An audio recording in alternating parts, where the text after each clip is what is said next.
Au nom du Père, du Fils et du Saint-Esprit. Amen. La paix de Jésus soit dans votre maison, sa paix et sa joie. Alléluia.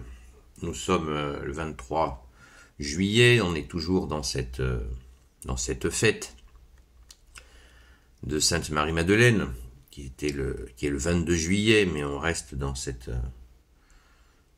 joie d'honorer notre sainte patronne, Sainte Marie-Madeleine. Alléluia. Merci Jésus de la bénir. Merci de nous l'avoir donnée comme sainte patronne. Alléluia. Merci Jésus. Nous lisons le Saint-Évangile selon saint Matthieu, chapitre 12, versets 46 à 50. Comme Jésus parlait à la foule, sa mère et ses frères étaient là, dehors, et voulaient lui parler. Quelqu'un lui dit, ta mère et tes frères sont là, dehors, et ils voudraient te parler. Mais lui répond à celui qui est venu l'avertir, qui est ma mère, et qui sont mes frères?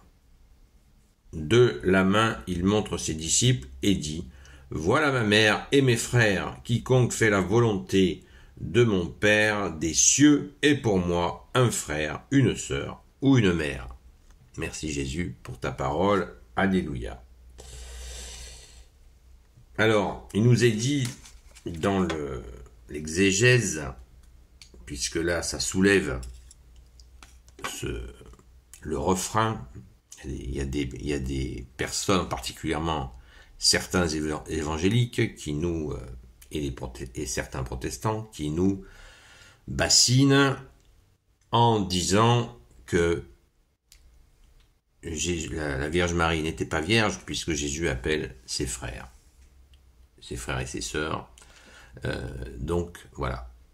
Eh bien, on va écouter et comprendre que c'est totalement absurde puisque l'Écriture elle-même nous renseigne sur le sujet.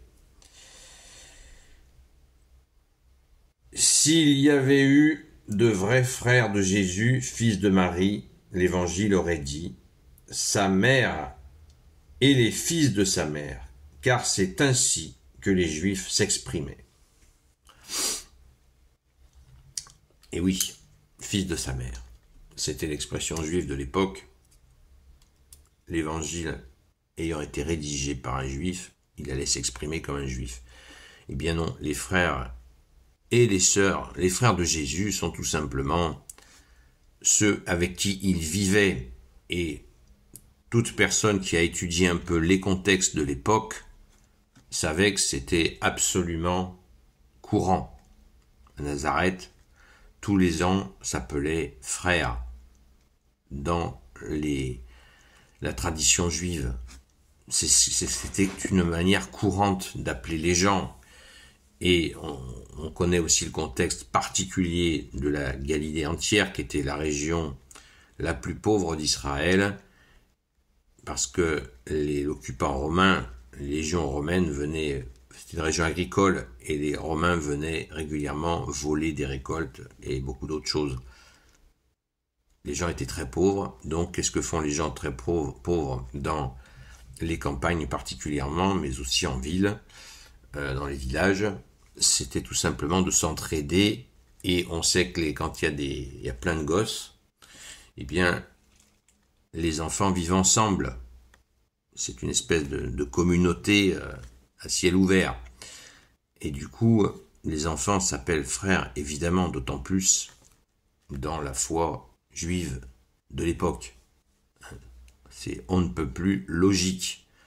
Donc, la Vierge Marie est bien vierge. Elle a eu uniquement Jésus, puisque Jésus est le Fils unique de Dieu, donc pas d'ambiguïté sur le sujet. Et d'ailleurs, Jésus nous interpelle à notre sujet, là, pour nous, il nous faut garder ça dans le cœur et le mettre en pratique, c'est-à-dire considérer ce que tu nous dis, Jésus, quiconque fait la volonté de mon Père des cieux est pour moi un frère, une sœur ou une mère. Quand nous sommes frères dans la foi, frères et sœurs, eh bien, c'est notre vraie famille. C'est là le sens de la famille que Jésus a voulu instaurer, puisque lui qui est Dieu qui s'est fait homme, il s'est fait une famille d'amis et d'amis dans la foi. Toutes les personnes que Jésus a côtoyées dans la foi et en même temps dans cette amitié, cet amour. Eh bien, c'est un bon modèle d'amitié et d'amour qu'il nous appartient de mettre en pratique, sachant que c'est pas facile, mais toujours relié à la foi. Voilà. On est en amitié, en amour, mais dans la foi. Dans la foi.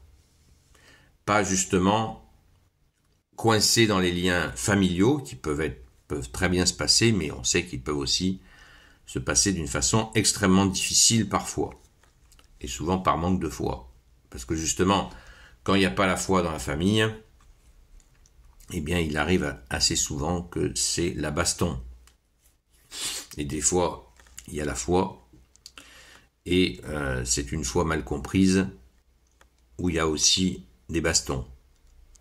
Car normalement, quand on est dans la foi, eh bien, on dépose nos soucis, nos bagarres, nos disputes, nos rancœurs, voire nos haines, au pied de Jésus, et bien sûr que Jésus arrange les choses. Mais bon, Jésus ne peut pas arranger les choses si on ne lui dépose pas à ses pieds justement les difficultés. Merci Jésus de nous aider à abandonner nos misères à ta grâce. Des fois on s'y accroche à nos misères. Non, je te les donne mes misères, oh Jésus, merci. Merci, ta miséricorde est si bonne et si douce et si puissante. Alléluia, merci Jésus. Donc soyons rassurés, ne cédons pas à ces tentatives assez sombres de contester la virginité de notre très sainte Mère Marie. Comme le dit la Sainte Écriture, rien ne pouvait, si une femme n'était pas vierge, comme la Vierge l'a été, préparée par Dieu, elle n'aurait pas pu procéder elle n'aurait pas pu accueillir le Fils de Dieu pour s'incarner. C'est impossible. Voilà, ce qui n'est pas une forme de mépris pour les autres femmes, pas du tout. Jésus l'a bien montré d'ailleurs, donc il n'y a aucune ambiguïté sur le sujet. Voilà. La Vierge Marie a été préparée et c'est réjouissant. On s'en réjouit. Et on rend grâce. Merci Jésus. Alléluia. Gloire soit au Père et au Fils et au Saint-Esprit maintenant et toujours et pour l'éternité. Amen. Ô Jésus, toi qui peux tout et qui portes tout, toi le Sauveur, toi l'Emmanuel, je te confie toutes celles et ceux qui regarderont cette vidéo ainsi que leurs proches selon ta seule volonté, ô Jésus. Sainte Marie, Reine des cieux, toi l'Immaculée Conception, toi qui écrases le serpent, toi qui es la lune sous tes pas, toi notre Mère, Notre-Dame. Saint Joseph, toi le juste et le saint, toi le sage, toi la terreur des démons, toi le saint gardien de la Sainte Église catholique apostolique. Sainte Marie-Madeleine, notre chère sainte patronne, bonne fête à nouveau. Et vous tous les saints et saintes amis de Jésus, Saint Michel Archange qui est comme Dieu, Saint Gabriel Archange, Saint Raphaël Archange, et vous tous les anges qui servez Jésus, je vous confie toutes celles et ceux qui regarderont cette vidéo, ainsi que leurs proches, selon ta seule volonté, ô Jésus. La paix de Jésus soit dans votre maison. Je vous dis à très vite, à ce soir donc 20h sur la chaîne TikTok Seul Jésus Sauve à partir de 20h. Et comme hier, nous avons bien prié pour des personnes qui appelaient au secours. Eh bien, nous le ferons aussi ce soir à la grâce de Jésus et nous écouterons tes enseignements, ô Jésus, car tu es notre seul enseignant. Amen. À très vite.